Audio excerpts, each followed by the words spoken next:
Think Forward. Think Research Channel.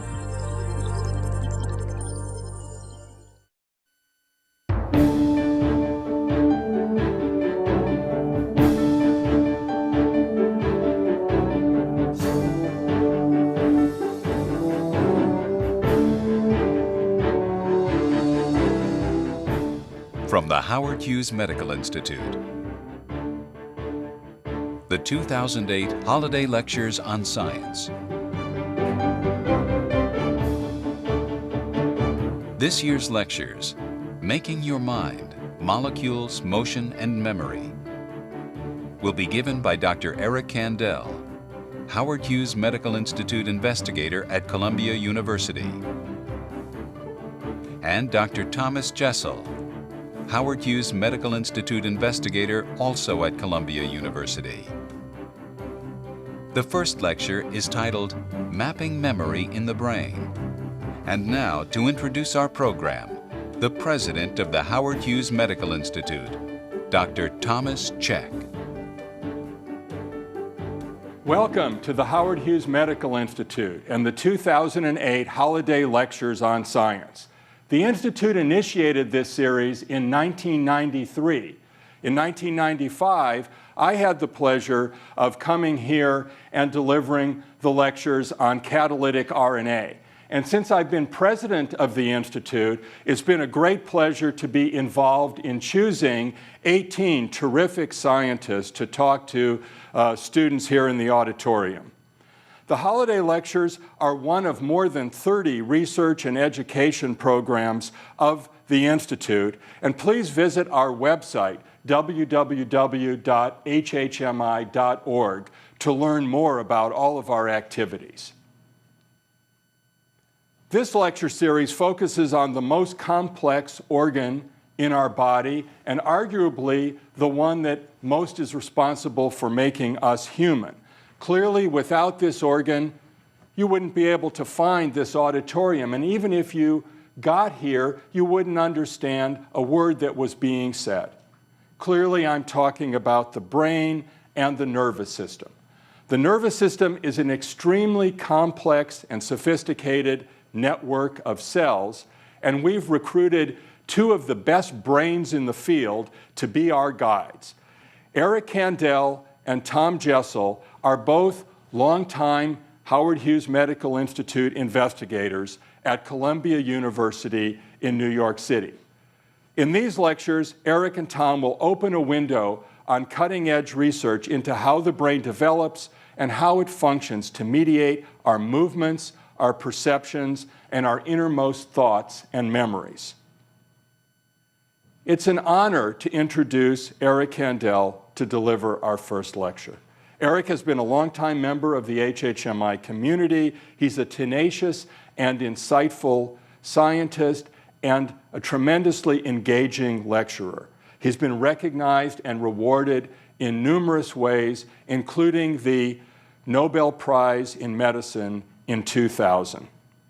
In his first lecture, Eric will set up the problem of understanding how the brain works, visiting some high points in the history of neuroscience that have led to our current understanding of the brain. We now have a brief video to introduce Eric Kandel.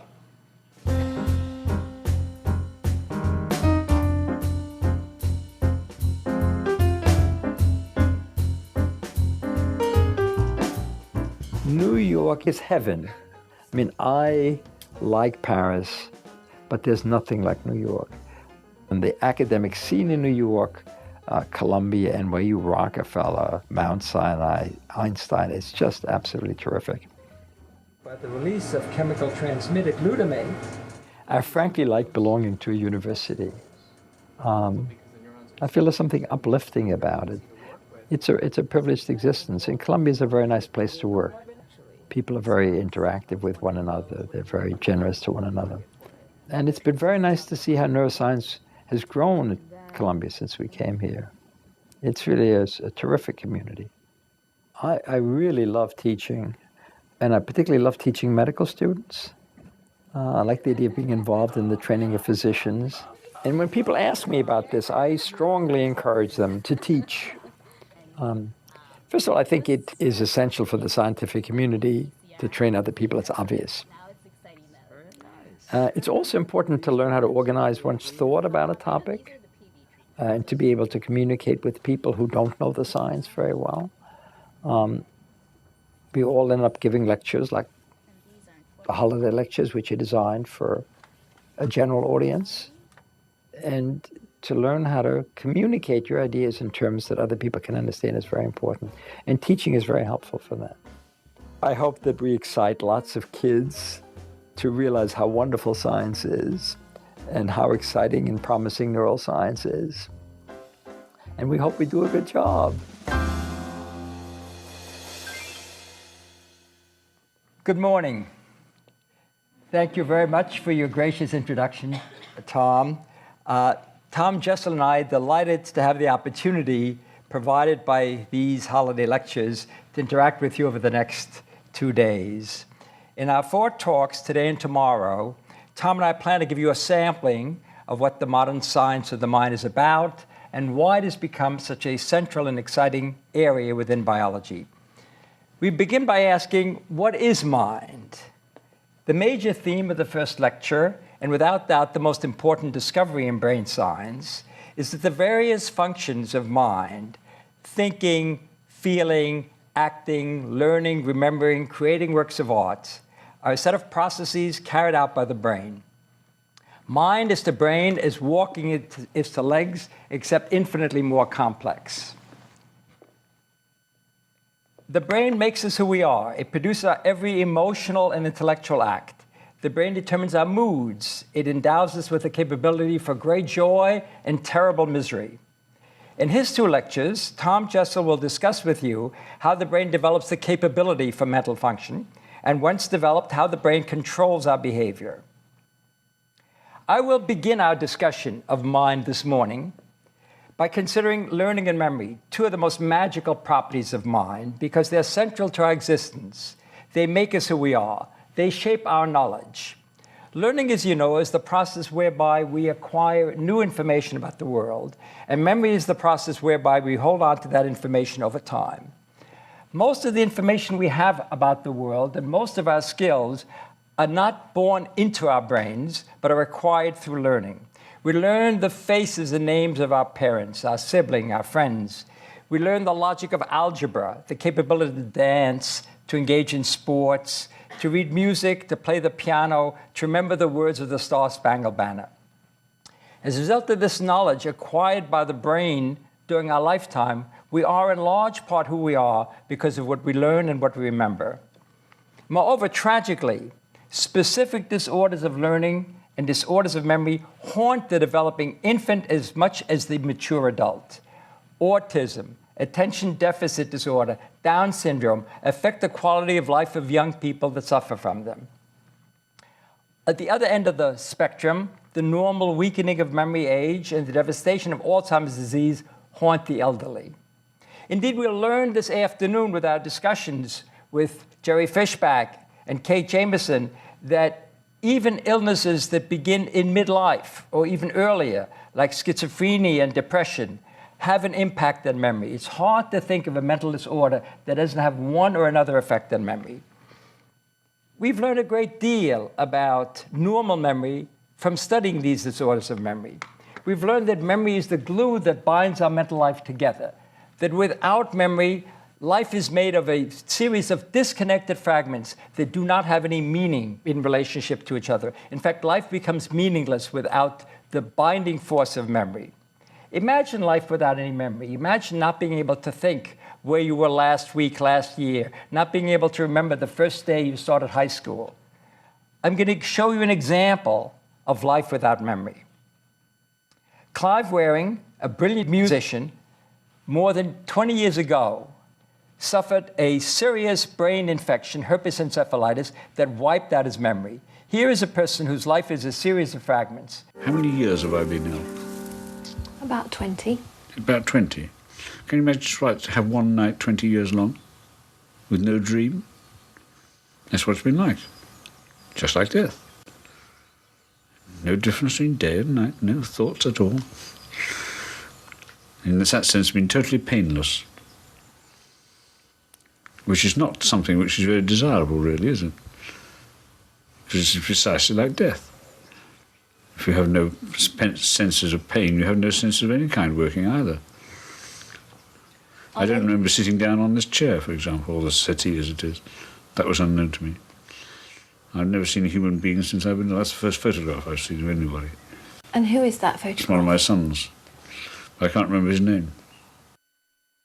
Tragic. Clive Waring, this remarkable man, shows us how central memory is to our existence. Without it, life is empty, it is meaningless. How then do we go about studying this magical process of memory? It is convenient to divide the study of memory into two parts: the systems problem of memory and the molecular problem of memory. In the systems problem of memory, we ask where in the brain is memory stored. In the molecular problem of memory, we go from mind to molecule. We ask what is the molecular mechanism whereby this storage occurs. In tomorrow's lecture, we're going to go from mind to molecules and consider the molecular underpinnings of memory storage. Today, we're going to discuss the systems problem of memory. Historically, the systems problem of memory addressed an even larger issue, and that is, can any mental process be localized to the brain? The first person to address this question was a Viennese physician by the name of Franz Joseph Gall, an extremely interesting character who had a lot of insights into the brain. Two of them were so profound that we continue to carry them and entertain them very seriously today. They're fundamental to brain science. The first idea was that all mental functions are biological. They come from the brain. He did away with the idea of dualism that Descartes was advocating, the idea that there are aspects of mind which are outside the body, they're spiritual. He said every mental process, from the simplest reflex to the most extraordinary symphony that Beethoven was composing, these are all products of the mind. He made the second point that the brain is specialized, and particularly the outer part of the brain, the cerebral cortex, the covering of the brain, doesn't function as a single organ. It's a number of different organs, each of them mediating a different mental function. Now, in order to localize mental functions, he had some knowledge of the brain. He knew that the brain was a bilateral symmetrical structure. It had a left hemisphere, it had a right hemisphere. He knew that it was a convoluted structure. It had infoldings called sulci and outpouching called gyri. These infoldings provide a means whereby you can take a large surface area like the cerebral cortex and pack it into a smaller space so you can put it safely within the skull. He also knew that the brain had four lobes: frontal, parietal, temporal, and occipital lobes. And he began to think how to localize mental functions. And when he first began, he realized that four functions are not enough to explain what needs to be explained, an inadequate number of subdivisions. He needed more than four subdivisions because when he read the literature in psychology and from his own clinical experience, he realized there were more than 40 different mental functions that he had to localize. So the question is, how was he to do this? One way to do this is through clinical pathological correlations, to take people like Clive Waring and see where is the lesion when one has a deficit in memory. But he decided he would do this a different way. He would do this by observing people very carefully. He didn't want to study the diseased brain. And he decided there would be 40 different functions, and he identified them in different regions in the following way. He put the intellectual functions like comparison, thinking, cautiousness at the front of the brain. He put the emotional functions like romantic love, parental love at the back of the brain, and he put sentiments like hope, happiness in the middle of the brain. Now, how did he decide to go about doing this? He thought himself a very careful observer. And it struck him that one clue to how the brain works is to look at the shape of people's skulls.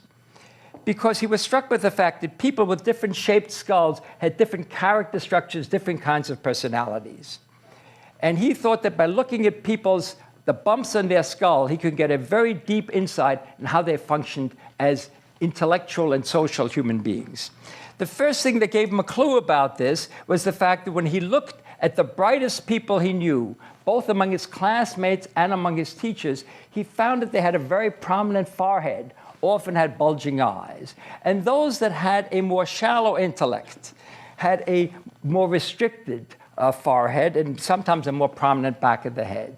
I was extremely skeptical of this view. I thought this was just blatant nonsense. How can one make an assertion like that?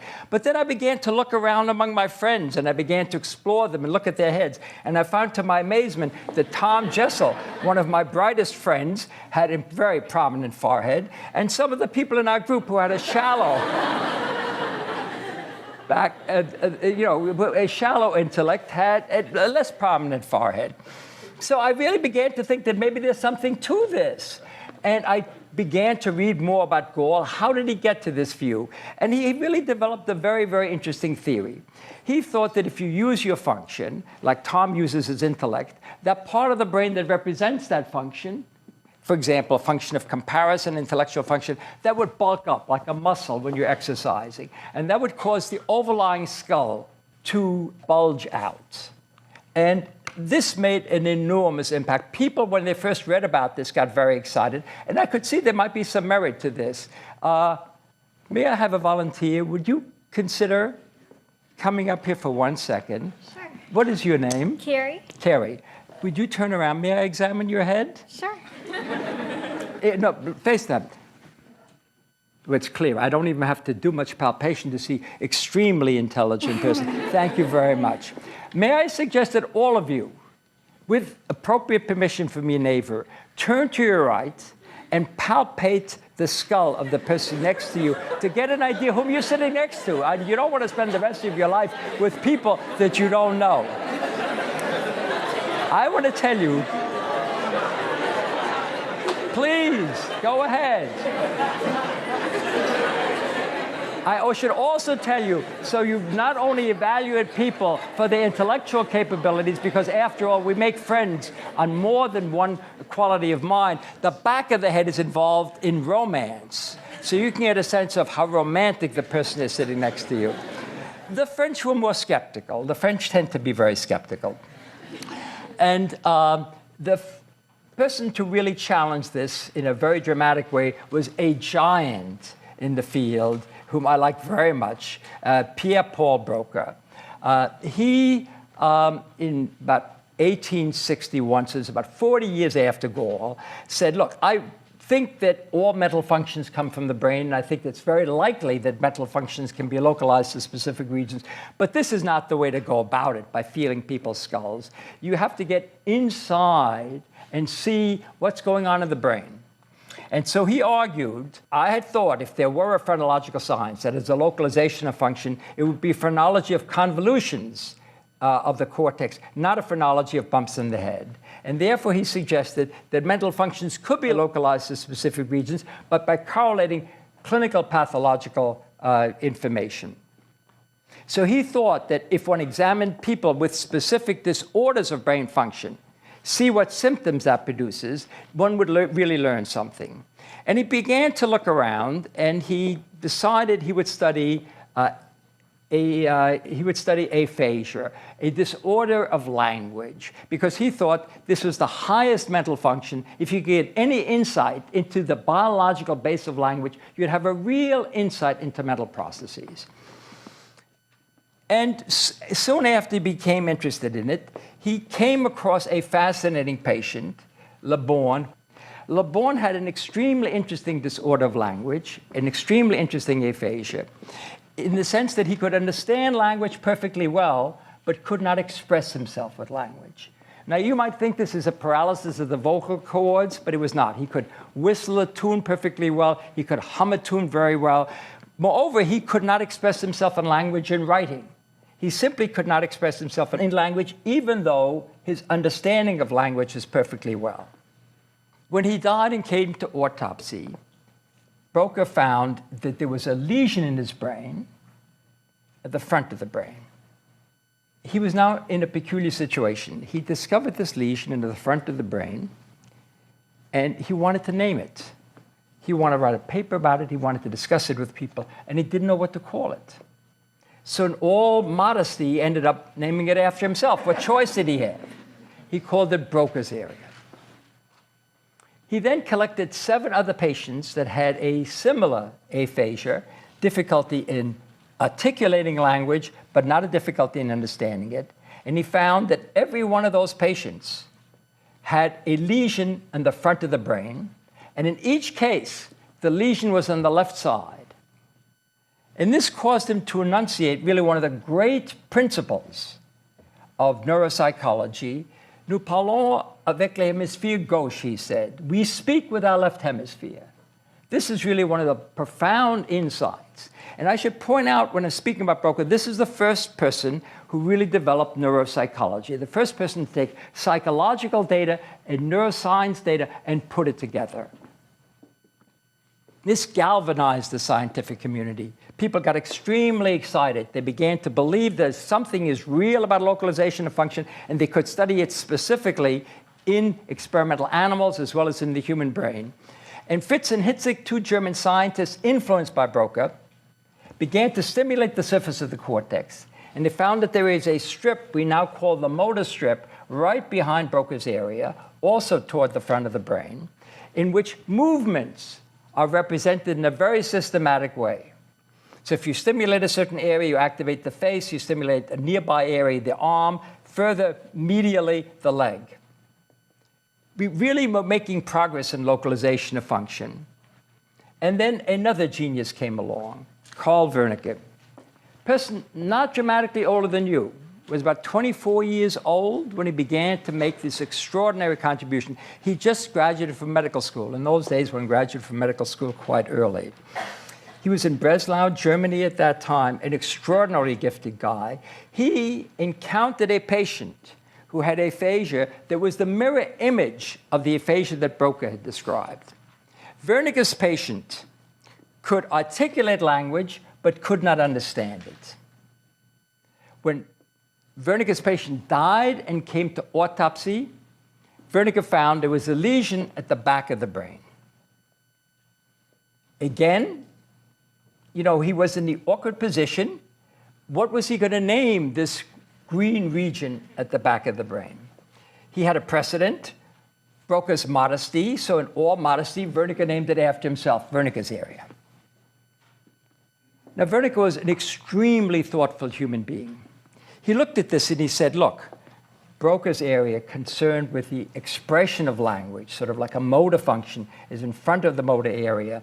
My area, Wernicke's area, concerned with the understanding of language, is in the back of the brain where a lot of sensory information comes in. This really means that mental functions represented in the brain can't be represented by a single area. Complex mental functions, he said, need to be localized not in a single region, but in several regions interconnected with one another. So Gall was not only wrong about the fact that he had a crazy way of localizing function, but he was wrong about thinking that highly complex mental functions could be restricted to a single area. They involved more than that. And he said to himself, look, isn't it interesting how these 2 areas, Broca's area and my area, are arranged in the brain? Broca's area, front of the brain, near the motor strip. My area, Wernicke's area, in the back of the brain, where sensory information comes in. In fact, you can see that the auditory cortex, which carries information from spoken language, is near Wernicke's area. The visual cortex, the back of the brain, occipital lobe, information about language that you read is in the back of the brain. Moreover, he knew that the auditory cortex and the visual cortex hook on to Wernicke's area. And Wernicke's area has a direct pathway called the arcuate fasciculus to Broca's area. And look, Broca's area is right near that part of the motor strip that is concerned with vocalization, with the actual motor apparatus for speech. And he put this information together in an extraordinarily prescient theory of language, which, although it was formulated in 1870, still explains 85% of the clinical phenomena one sees now in an emergency room in cases of aphasia. He said it works like this. If you hear spoken language or you read a text, that information is encoded neurally and passed on to Wernicke's area, where the understanding of language occurs. The information is then passed on through the arcuate fasciculus to Broca's area, where the grammar for language is located, and that hooks up to the area that is involved in vocalization of language and is connected to that. From this extraordinary model, which holds to this day, he was not only to give us an idea of how language is generated, but he made a prediction about the fact that one would someday discover a new kind of aphasia, which does not involve direct damage to either Wernicke's area or Broca's area. Can any of you guess what kind of a lesion, what kind of a disruption could give you a language deficit without interfering with Wernicke's or Broca's area? Yes? A lesion in the arcuate in the fasciculus that connects the two areas. Brilliant. You have a future as a neurologist without any question. A lesion that interrupts the pathway between Wernicke's area and Broca's area. What is now called in modern language a conduction aphasia. There you understand language and you express it, but the connection between it can be quite vague. It's like a presidential press conference. Information comes in, information comes out, but there's no connection between the two. Here is a patient with conduction aphasia.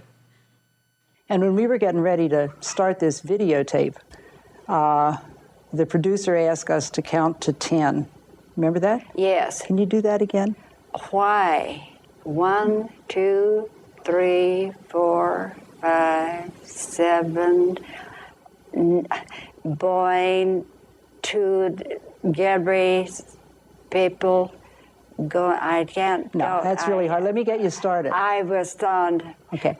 1, 1, 2, 4, 5, 6. Better send. Point.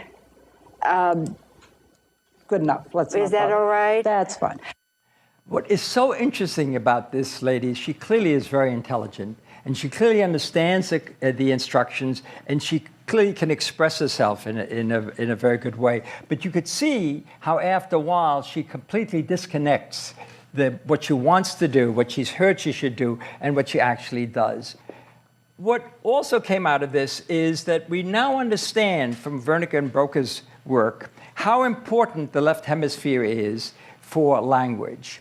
Because every natural language that you acquire, you learn a foreign language, that will be represented in Wernicke and Broca's area. The grammar for any natural language, not for artificial language, any natural language will be represented in Broca's area, number one. Number two, even if the language is not a spoken language, that is a sign language, is represented on the left side in Wernicke's area and Broca's area.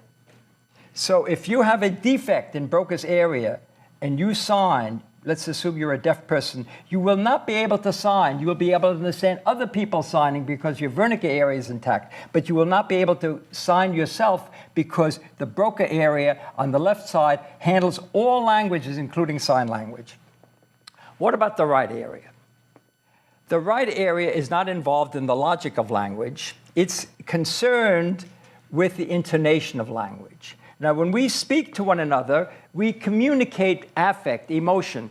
I, in speaking to you, must convey to you that this is a great privilege for me. I immensely enjoy having the opportunity of interacting with you, and I hope you are listening to the intonation of my speech that attempts to convey that. So there is both the perceptive part and your part, which involves Wernicke's area, and the Broca's area and my part on the right side of the brain, not on the left side.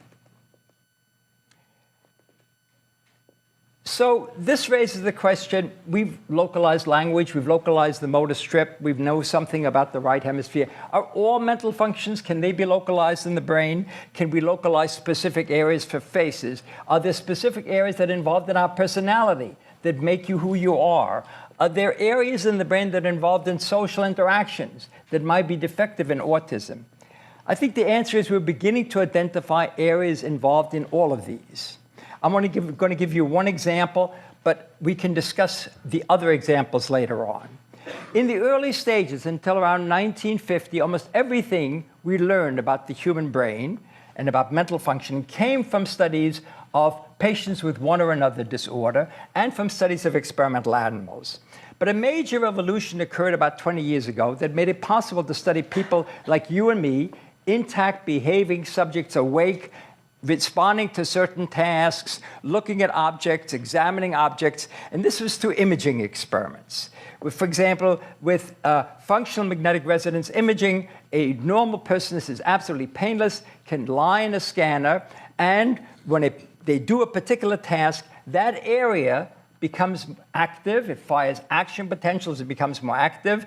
That requires more energy, there's an increased blood flow, there's an increased oxygen, and that signal is taken by the scanner and is able to indicate what area of the brain becomes active when there's an increased oxygen demand in that region that is being recruited.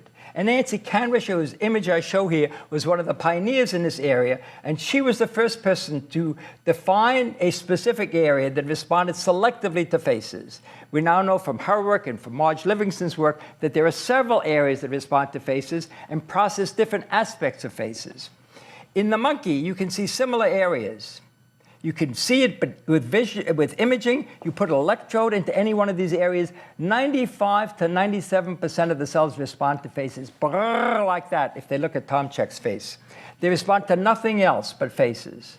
They will not respond to places, to any other objects, selectively to faces. So before I go on to take up the issue of can memory be localized, let me stop here for a few questions. Yes? With the brain, did you find that like more basic functions were like deeper in the brain or something? Like the more human functions were towards the outside and the basic ones were more centered? A wonderful question. This is true. I mean, the fact is that the cerebral cortex is a later development in evolution. I mean, even in the mammalian brain, mice and rats have a cerebral cortex, but it's not as elaborate, particularly the front part of the cortex is not as elaborate. What is conserved, even among very simple animals, you know, vertebrates, for example, that don't have a developed cerebral cortex, is that their instincts, their basic drives are there. The drive for food, for mate, for safety, those are all things that are quite deep in the brain, and they're conserved throughout evolution. They then become modulated by higher cortical processes, but the basic capability is there. These are wonderful questions. Yes, I'm sorry, the two of you. First, the young lady behind you, and then you in the red shirt. Is there a significance in the size of a brain, for example, a human who's considered to be very intelligent versus a dolphin, for example? The dolphin brain actually, I think, is slightly larger than the human brain. There's not a simple correlation between a species as to whether or not a larger brain guarantees the fact that you will be more intelligent. As far as we know, the human brain, by the criteria we set, which are anthropomorphic criteria, you know, we handle the functions that we're involved in better than any other experimental animals. Can we fly? Can we swim as well as a dolphin? Can we fly as well as Drosophila? No. So they have certain skills that we don't have. Yes? You said earlier that Broca's area and Wernicke's area control all languages, correct? Or are responsible for all languages. How does the brain organize, like in a bilingual, for example? Is there any difference in like... This is a wonderful, wonderful question. And I'm going to return to this in my last lecture. As you probably know, the capability to acquire a foreign language is greatest in the early years of life. So after puberty, it's possible to acquire a foreign language, but you never get a perfect accent.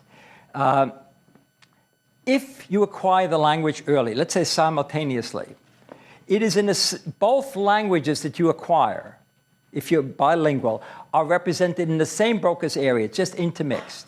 If you acquire the foreign language somewhat later, it becomes an attached area to Broca's area, an independent area. Judy Hirsch at Columbia was the one who showed that. Thank you very much. Those were very, very good questions. Let me then go on and consider with you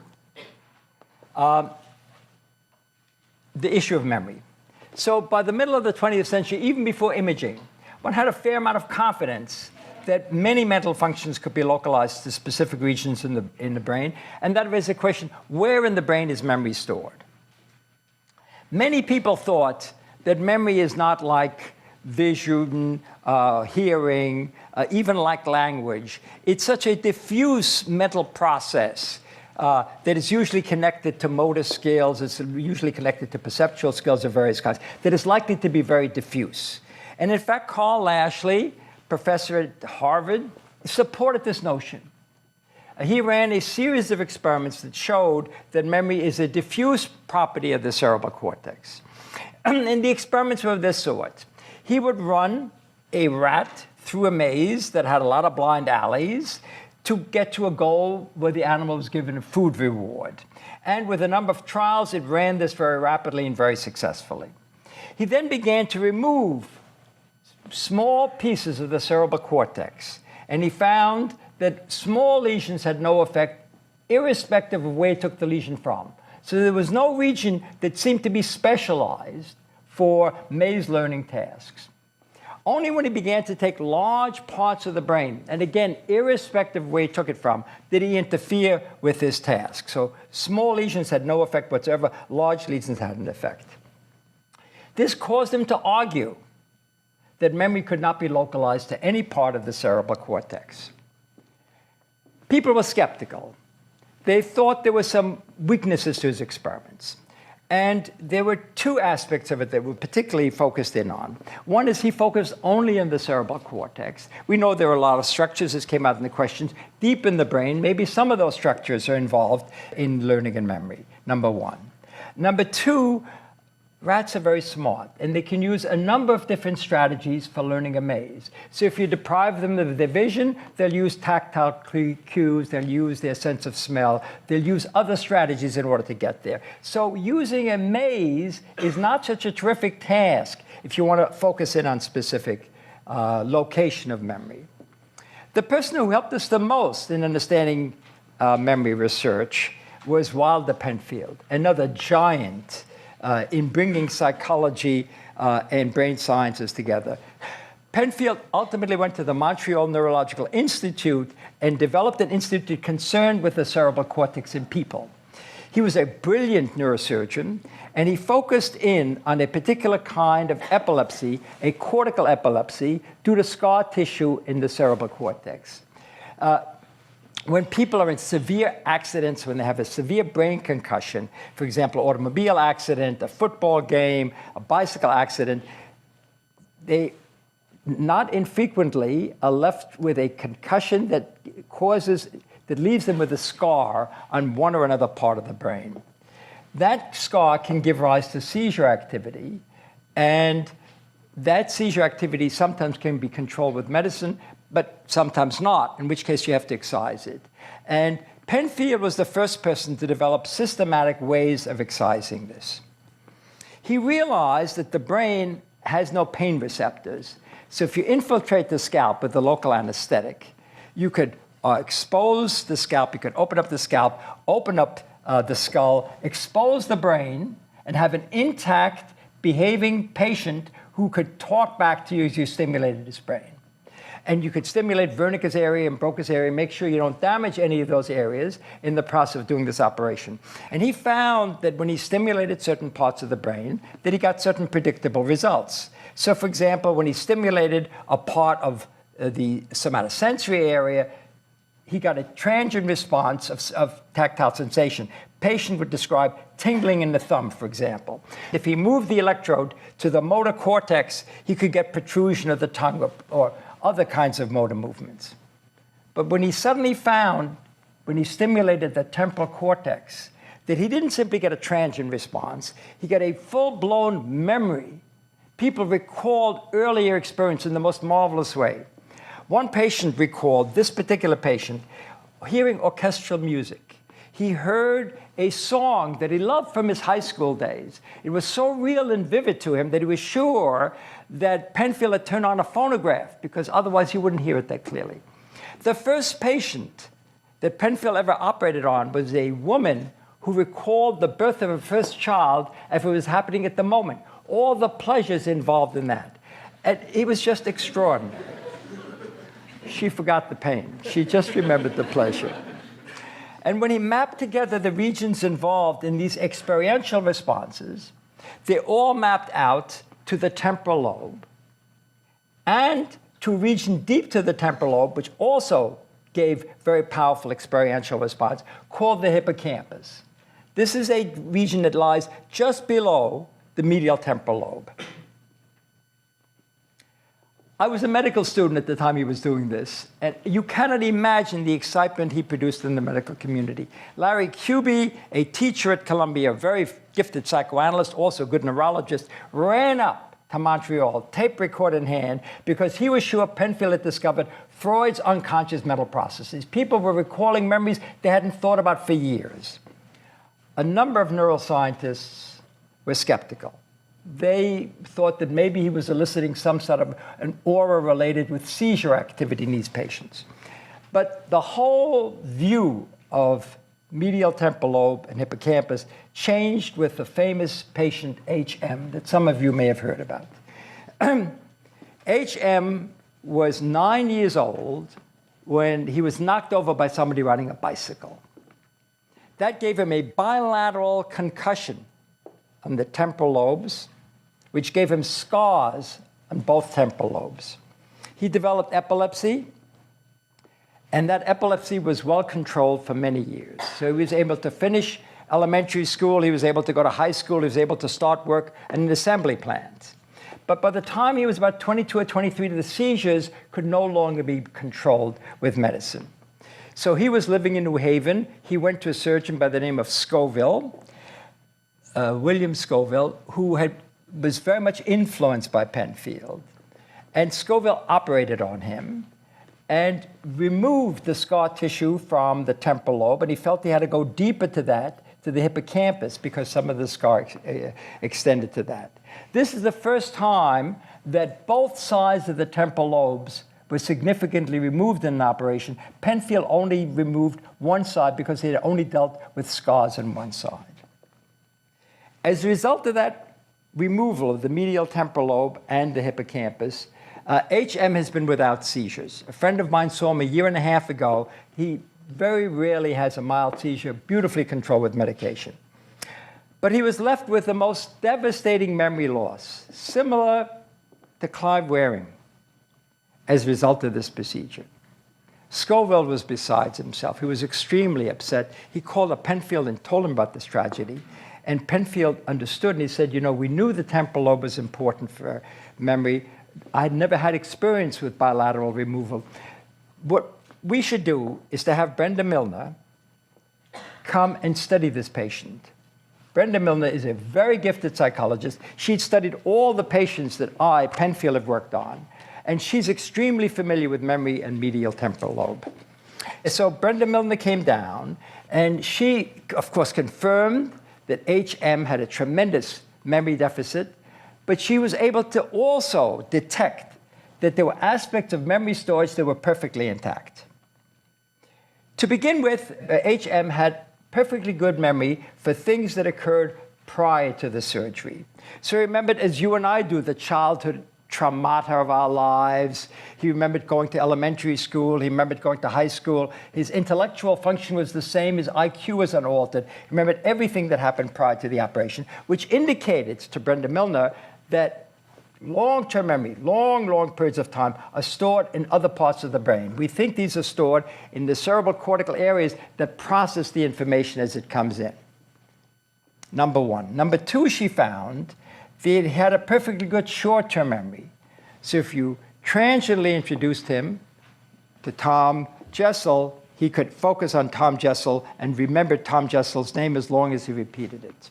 So that indicated that short-term memory is stored elsewhere, and we have reason to believe that this kind of short-term memory is stored in the prefrontal cortex. What HM lacked, and lacked in the most profound sense, is that he could not take new short-term memory and put into new long-term memory. So, for example, he saw Brenda Milner repeatedly over this 30-year period. Every time she walked into the room, it was as if he had seen her for the first time. He would sit down and read a newspaper. He'd read the first paragraph of an article. He would forget it. He would start all over again. He would eat a meal. When he was finished, he'd forgotten he ate it. He would start all over again. He looked at a picture of himself 10 years after the operation. He couldn't recognize himself. He had enormous difficulty in converting any short-term memory to long-term memory. This was extremely important because Brenda Milner had discovered a specific location. She showed that the hippocampus and the medial temporal lobe are absolutely essential for converting short-term to long-term memory. For many years, a period of over 10 years, Brenda Milner thought that this applied to all areas of knowledge, that everything that H.M. learned in short-term memory, he could not convert into long-term memory. And then she made another fantastic discovery. She gave a terrific lecture at the Society of Neuroscience meeting 2 weeks ago in which she said this was the most exciting moment of a scientific career. She found that, in fact, there were certain areas of knowledge in which H.M. could convert short-term to long-term memory. And that is, he could learn certain motor tasks. And some of you have performed these tasks. She had him do a mirror drawing task. And that's a situation in which you have to draw the outlines of a star by looking neither at the star or your hand or the pencil, but looking only at the mirror because you cannot see the star or your hand. This is the apparatus. Many of you have used that. Other of you that have not had a chance to do so could do so later on outside. She found that when H.M. did this, he made a number of mistakes the first day, but improved over 10 trials. The second day started off better and got better still, and the third day, perfect. This is as good as you can do. In fact, this is one of the students in this group. Lots of mistakes at the beginning, perfect afterwards, and this is the average data for a whole bunch of students here. You people are as good as H.M. I'm going to tell your parents that you've got a terrific memory. But there's one fantastic difference between you and H.M. You remember what you did the previous day, and you remember how you progressed from day to day. So you understand you did better on Wednesday than you did on Monday because you did 10 trials a day each of those 3 days. But when you asked H.M., how come you're doing better on Wednesday than you did on Monday, he would say, what are you talking about? I've never done this before in my life. He was completely unaware that he was doing this. So Brenda Milner discovered what we now know to be a large area of mental life in which memory is stored in an unconscious way. So this made us realize that their memory storage is not a unitary faculty of mind, that there are at least 2 major kinds of memory processes that are stored at different sites and use different logic. They're called explicit and implicit, respectively. Explicit memory is a memory for facts and events, for people, places, and objects. They involve the hippocampus and the medial temporal lobe. You take those out, you lose this, and it requires conscious recall. So if you ask yourself, what was it like on the first date? You make a conscious effort to recall that. If you think about your last birthday, a conscious effort to recall that. How to get back home, this requires a conscious effort to recall that. Everything that is stored in explicit memory that is hippocampal-based requires conscious effort to recall. By contrast, we all master a large number of motor and perceptual skills that once they're mastered, become completely unconscious. These are stored in a number of structures, in the amygdala for emotional memory, in cerebellum for motor memory, and in the simplest reflex pathways, which Tom and I are going to consider in later lectures. These allow you to store modifications of reflex strength, various motor skills, or emotional things. And when you recall these, it's an unconscious effort. Let me give you an example. When you first learn how to ride a bicycle, you tell yourself, put your left foot forward, put your right foot forward. Once you learn to ride the bicycle, you don't talk to yourself. If you talk to yourself, you fall off the bicycle. When you rush to the net in order to hit a backhand, you don't tell yourself, get your shoulder around. You do this automatically, or you're lost to begin with.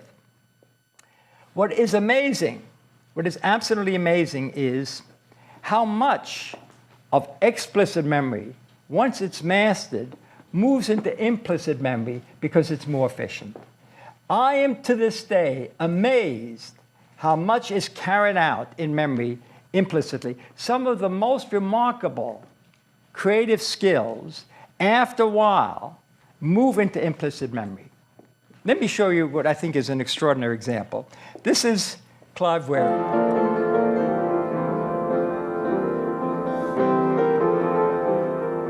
Clive Waring has one of the worst cases of amnesia in the world.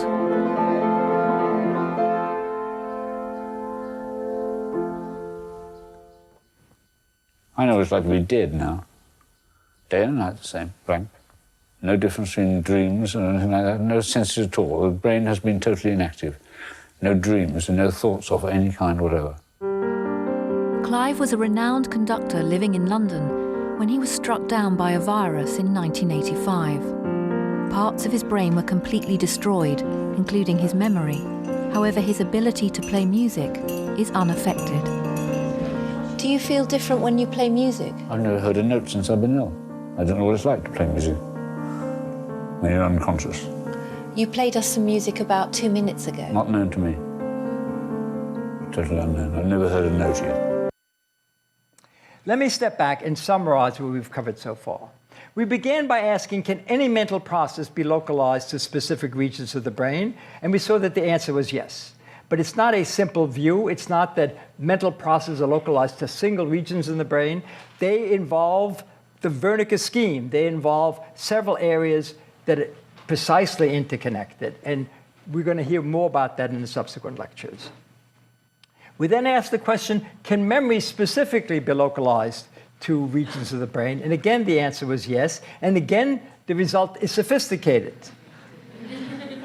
There are different kinds of memory storage, explicit and implicit. They're stored in different areas. One, hippocampus and medial temporal lobe. The other, amygdala, cerebellum, and reflex pathways.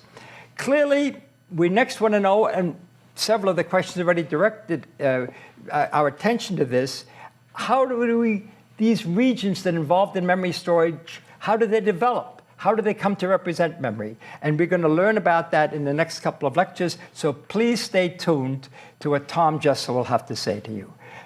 Before we end this lecture, I'd be delighted to have some questions from you and see if I can answer them.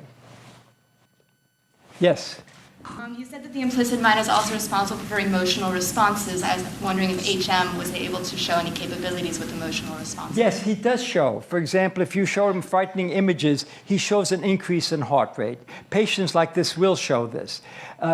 William James was the first one to point out that they're both unconscious and conscious components to it. And it's very interesting with fear. For example, when you see a tiger approaching you, unlikely to happen at the HHMI headquarters, but let's assume for a moment it does, your heart rate increases and you begin to make preparations to escape before you fully realize consciously that it's a specific kind of animal that is attacking you. So you see, you identify danger qua danger before you identified consciously as a specific source of that.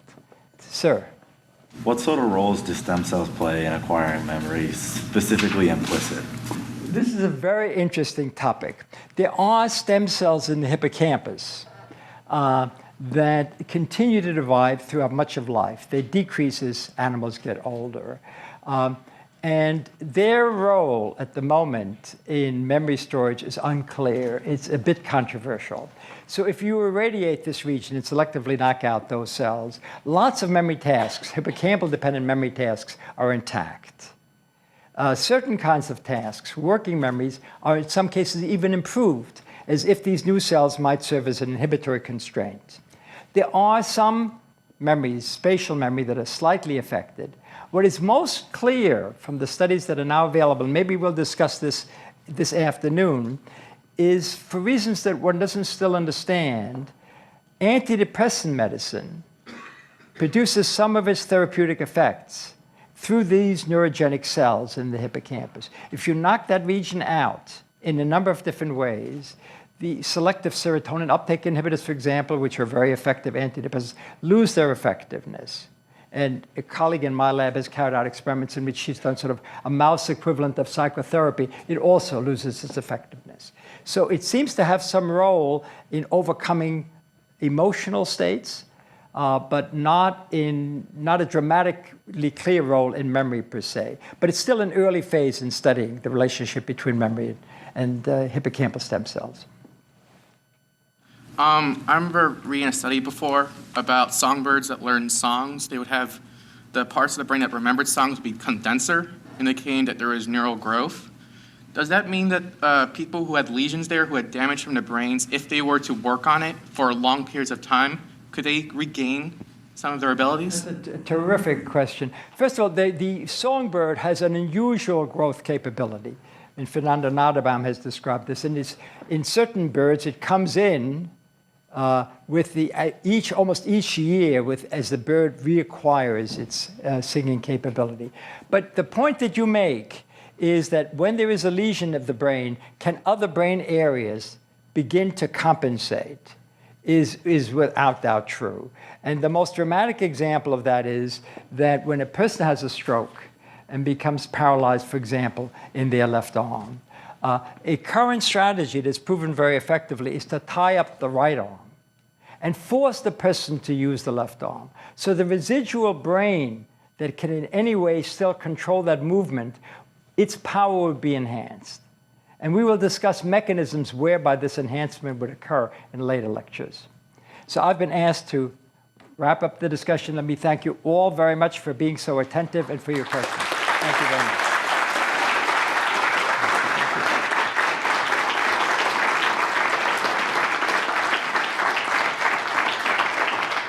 Thank you for a compelling lecture, Eric, and thank all of you in the audience for your really thoughtful questions. How much easier neuroscience would be if we could really understand how different parts of brain function were localized by feeling the skull. In our next lecture, Tom Jessel will take us back to the womb to ask the question of how something as remarkable as the nervous system can develop in the first place.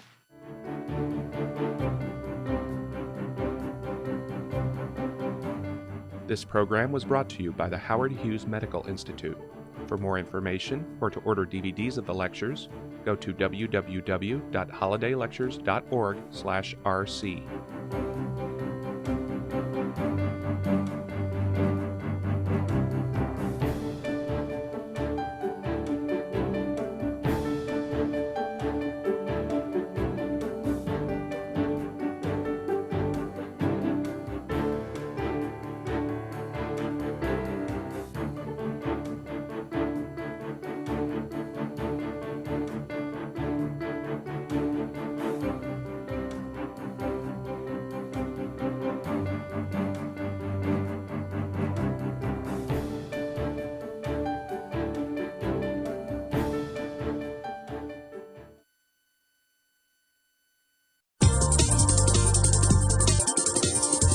Think Forward. Think Research Channel.